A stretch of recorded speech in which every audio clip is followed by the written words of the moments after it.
Assalamualaikum warahmatullahi wabarakatuh. Waalaikumsalam warahmatullahi wabarakatuh.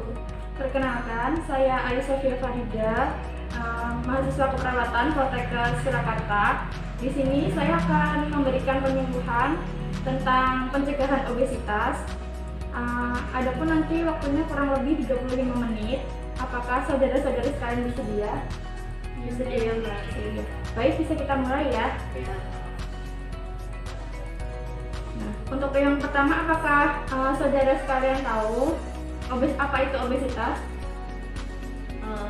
Tahu saya obesitas itu kegemukan. Ya, betul sekali. Jadi obesitas itu merupakan penyakit yang kompleks dan multifaktoral yang ditandai dengan kelebihan berat badan karena adanya penumpukan lemak yang berlebih di dalam tubuh. Obesitas itu disebabkan oleh tidak seimbangnya jumlah energi yang masuk dengan jumlah energi yang keluar, yaitu sehingga berat badan menjadi lebih berat dibandingkan berat badan yang ideal. Sebelumnya sudah pada tahu cara mengukur berat badan ideal? Belum.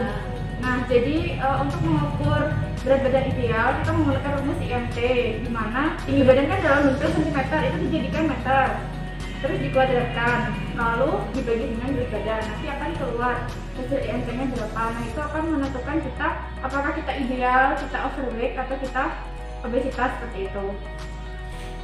Selanjutnya kita masuk ke faktor penyebab. Faktor yang menyebabkan obesitas itu diantaranya ada satu, genetik atau faktor keturunan. Yang kedua ada kebiasaan makan, pola makan seperti biasa mengonsumsi makanan cepat saji, terus tidak suka makan buah, tidak suka makan sayur, seperti itu. Lalu ada penurunan aktivitas fisik. Penurunan aktivitas fisik ini tuh biasanya kalau kita mahasiswa yang kuliah online ya, kita kan lebih suka beraktivitas di dalam rumah daripada kita beraktivitas di luar rumah. Gitu. Main HP, nonton YouTube, seperti itu. Untuk komplikasinya, bahaya dari obesitas sendiri itu yang pertama berisiko 2 kali lipat mengakibatkan terjadinya serangan jantung, stroke, diabetes, dan hipertensi. Lalu ada 3 kali lipat terkena batuk empedu. Obesitas berisiko mengakibatkan terjadinya sumbatan nafas ketika sedang tidur. Lalu berisiko tinggi untuk mengakibatkan penyakit kanker. Untuk yang laki-laki itu kanker usus besar dan kelenjar prostat. Untuk perempuan itu kanker payudara dan leher rahim.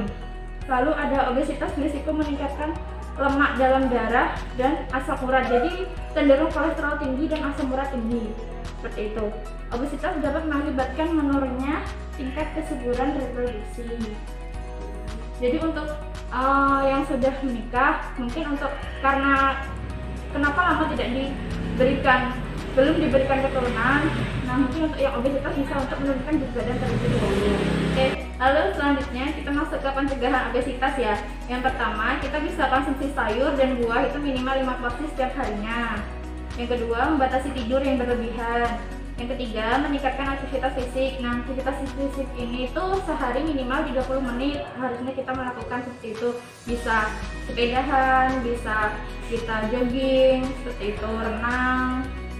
Lalu ada membiasakan pola makan teratur terdiri dari 3 kali, pagi, siang, malam. Nah, untuk jam malamnya itu jangan terlalu malam karena resiko lemak menumpuk tuh lebih pada malam hari seperti itu. Kalau kita kan kalau malam hari nggak bisa beraktivitas kan, jadi kita cenderung makan yang tidur seperti itu. Nah, lalu membatasi aktivitas seperti menonton TV, bermain komputer, dan bermain game. Lebih lah ayo kita mulai beraktivitas di luar rumah seperti melakukan olahraga ringan atau kita melakukan apapun yang di luar rumah seperti itu. Lalu batasi konsumsi gula, garam, dan lemak berlebih. Tidak merokok, tidak minum alkohol, tidak ada ya. Hindari minuman ringan dan bersoda. Ada yang suka minum minuman bersoda? Tidak ya? Bagus berarti. Lalu untuk diet untuk penderita obesitas sendiri. Nah, ini ada tipsnya. Yang pertama, konsumsi makanan beraneka ragam. Idealnya seperti makan terdiri dari 4 kelompok hidangan makanan pokok, lauk-lauk, sayur, dan buah. Lalu kurangi konsumsi makanan sumber karbohidrat kompleks seperti nasi, jagung, kentang, dan sereal. Lalu mengkonsumsi makanan sumber protein hewani dan nabati. yang masing-masing itu semuanya rendah lemak ya, masing-masing 2 sampai 3 porsi per hari, seperti ikan, putih telur, ayam tanpa kulit, susu, dan keju rendah lemak, tahu, tempe, dan kacang-kacangan yang diolah. Lalu mengkonsumsi sayur 3 sampai 5 porsi per hari yang diolah dengan cara direbus, dikukus, ditumis. Tidak dianjurkan untuk digoreng karena minyaknya itu tidak baik ya untuk kesehatan. Lalu untuk yang diet juga tidak baik. Lalu membatasi konsumsi lemak, minyak, gula, dan tidak minum alkohol. Lalu meningkatkan konsumsi cairan minimal itu 10 gelas sehari, atau dapat dari air putih dan kuah sayur juga bisa. Kalau misal nggak suka, kadang ada yang nggak suka minum air putih ya, nah itu kita makan sayur, kita ambil kuahnya yang banyak, tapi nggak lupa juga sayurnya juga harus banyak, jadi seimbang. Lalu porsi makan malam lebih sedikit, nah ini tadi dibandingkan makan pagi dan siang. Biasanya tuh di atas jam 8 kita udah untuk tidak makan, kita mengurangi. Lalu ada cara menurunkan berat badan. Ini sekedar tips saja ya.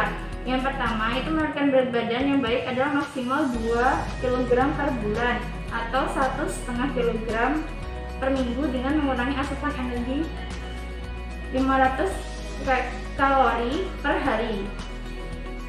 Lalu meningkatkan aktivitas fisik dengan yang biasanya kita di kampus, kita nggak ada lift ya, kita udah bagus di kampus, kita menggunakan anak tangga naik turun seperti itu.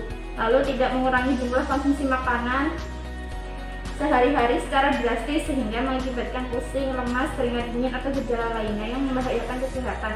Jadi intinya kalau kita diet, kita tuh nggak mengurangi porsi makan kita. Jadi kalau kita diet karena kita ingin menurunkan berat badan, itu kita masukkan seperti pola kita sehari-hari. Jadi kita anggap itu kebiasaan baik, bukan karena tekanan, bukan karena paksaan, bukan karena kita harus kurus gitu. Terus tidak mengandalkan makanan formula saja untuk menurunkan berat badan. Lalu tidak menggunakan obat-obatan atau bahan penurun berat badan tanpa pengawasan tenaga kesehatan. Nah, baik, untuk materi yang saya sampaikan sudah selesai. Apakah ada yang ditanyakan, saudara-saudara? Apakah sudah jelas? Sudah jelas ya. Nah, kalau sudah jelas, saya minta izin untuk mereview pemahaman saudara-saudara ya. Seberapa pahamkah saudara sama materi yang sudah saya jelaskan? Nah, untuk pengertian obesitas sendiri tadi apakah ada yang bisa menjelaskan? Saya bisa. Ya, Obesitas sendiri itu adalah di mana seseorang itu kelebihan dari lemak. ya. Dan terjadi apabila energi yang dikeluarkan dan energi yang masuk itu tidak seimbang. Betul sekali, tadi sudah paham ya untuk pengertiannya. Lalu untuk faktor penyebab, adakah yang bisa menyebutkan? Tadi ada apa saja untuk faktor penyebab? Ada genetik, Ada genetik, terus ada karena kelebihan makan. ya karena pola makan, Terus keturunan. iya keturunan, masuk ke genetik ya. Lalu pola aktivitas ya, ya, betul. Lalu untuk pencegahan yang bisa kita lakukan apa saja? Ada tuh bisa yang menyebutkan 2 atau 3 pencegahan yang kita lakukan? Ya, mengurangi minuman yang beralkohol, meningkatkan aktivitas,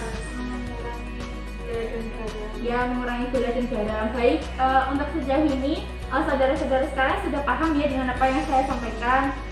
Baik, untuk sekilas untuk menyimpulkan materi kita hari ini, jadi banyak cara yang bisa kita lakukan untuk menurunkan berat badan. Di antaranya tadi yang sudah saya sebutkan, tapi yang paling utama kita gunakan pola makan seperti yang kita makan 3 kali dalam sehari, pagi, siang, sama malam.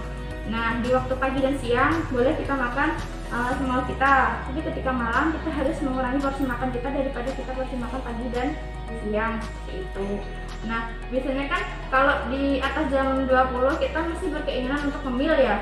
Nah, ngemilnya itu bisa kita ganti dengan kita makan buah potong itu. Nah, seperti itu lebih kan biasanya kebanyakan anak-anak remaja makannya snack ya, yang asin-asin, gulai seperti itu kan. Nah, oleh sekarang nanti setelah kalian semua mendapatkan penyuluhan seperti ini, nanti bisa diterapkan ya. Tuh. Nah, mungkin ada yang ditanyakan lagi? Belum? Belum. Nah, karena penyuluhannya sudah selesai dan belum ada yang ditanyakan dari saudara-saudara sekalian, saya akhiri ya sampai di sini penyuluhannya. Wassalamualaikum warahmatullahi wabarakatuh. Waalaikumsalam warahmatullahi wabarakatuh. Sama. Makasih ya, Dek.